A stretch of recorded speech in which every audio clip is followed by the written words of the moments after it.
Good morning, student. Crystal field theory (CFT).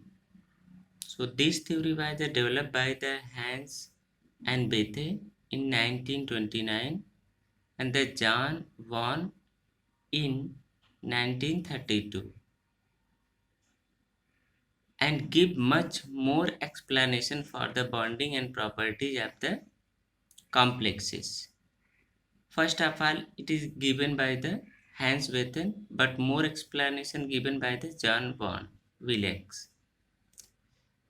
So the main point are as when the balance bond theory consider the metal ligand bonds are covalent, but in case of the CFT it is considered as a complex and in complex the metal and ligand bond is purely electrostatic.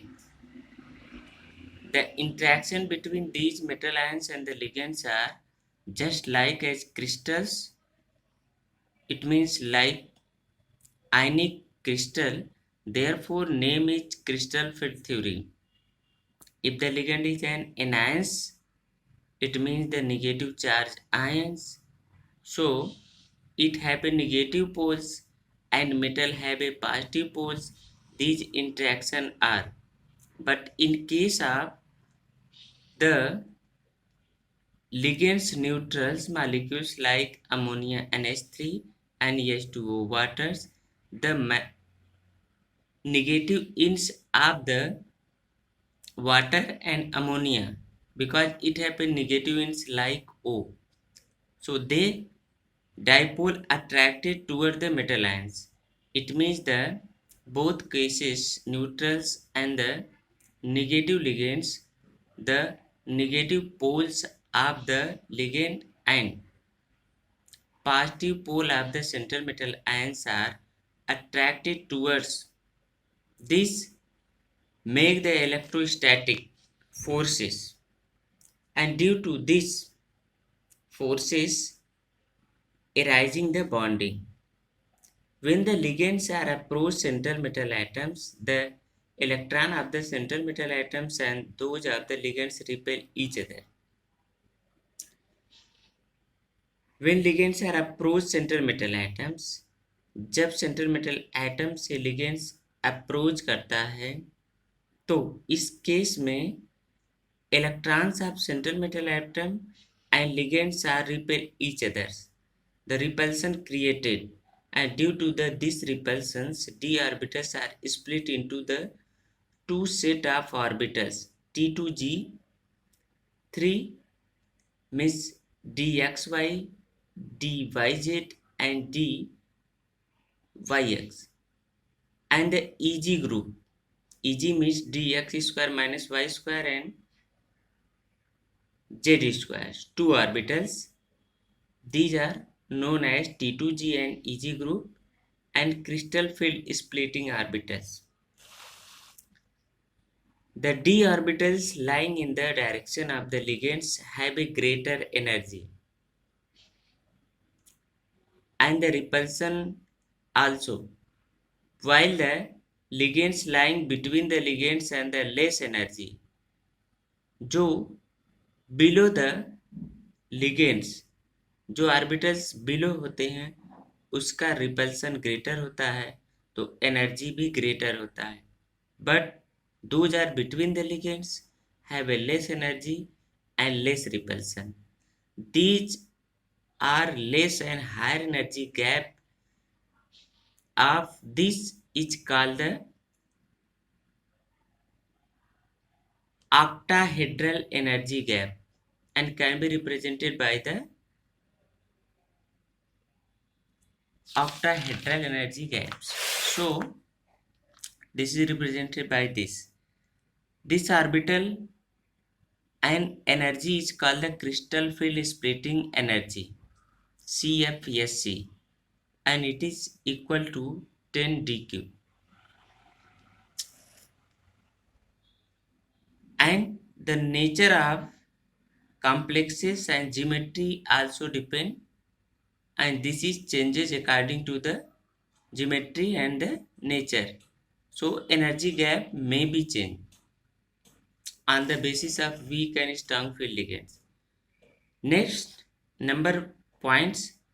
The electrons of the metals atom filling in splitted d orbitals according to the Hund's rule. It means the lower energy orbitals are filled first, then higher energy. The electrons fill in the lower energy after the higher energy. The splitting of a complex determined by the CFSC crystal field splitting energy. Its magnitude depends upon the nature and the number of ligands as well as upon the geometry of the complexes. So, number of ligands, it means the 4 ligands are tetrahedral complex, 6 ligands are octahedral complex. So, it is the different in the both cases and also depend upon the nature of ligands, means weak field or strong field. So crystal field splitting energy, what is the crystal field splitting energy? So the energy difference between the two set T2G and EG set label is called crystal field splitting energy, and the subscript O is represent in case of the octahedral, means total number of ligand is 6. The crystal field splitting occurs such a way that the average energy of the d orbital does not change.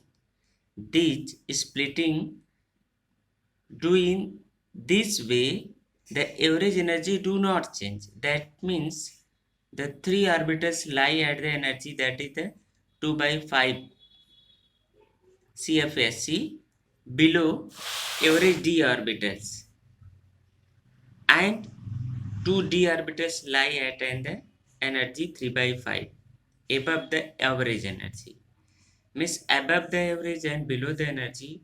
So it is equal to the average energy of the d orbitals. There are no changing in the energy in the orbitals. So it is a degenerate orbital, so no changing. But some are higher state and some are lower. On the basis of they feel lower and higher. For any metal cation, the magnitude of this octahedral energy depend upon the nature of ligand.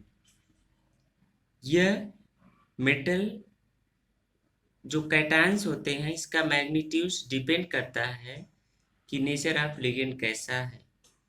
It means ligands are weak field or strong field. So this is also vary the energy because the weak field ligands try to unpaired electrons more, but strong field ligands pair the electron. So this is vary. How can we calculate the CFSC? So each electron occupies T2G orbitals between T2G orbitals. This can be decreased the energy by minus 0.4 or minus 4 dq. But each electron occupies EG orbitals result in increase the energy. It means that T2G orbitals lower energy and decreases the minus 0.40. But when those are orbitals EG have increased number of electrons plus 0.6. So it is a formula to calculation minus 0.4x means number of electron in T2G set. इसमें जितना electrons होगा 1 2 3 4 5 6 जो भी होगा यहाँ पे, तो यहाँ x की वैल्यू रखेंगे 0.4 multiply 2 3 4 etcetera plus 0.6 for this electrons. यहाँ पे 2 इलेक्ट्रॉन्स है तो वहाँ पे y की वैल्यू 2 हो जाएगी, इतना इंक्रीज हो जाएगा. Then we also calculate the CFSC and it is a d orbital in the free metals, and it is a d orbital in free metals to degenerate. It is a average energy. So it is splitted into the two set dx square minus y square and dz square in higher energy state, and it is 3 by 5. But these are lower energy state 2 by 5 T2G set, dxy, dxz and yz. So two set of energy. These are octahedral complex. So octahedral splitting splitted in this way. Okay.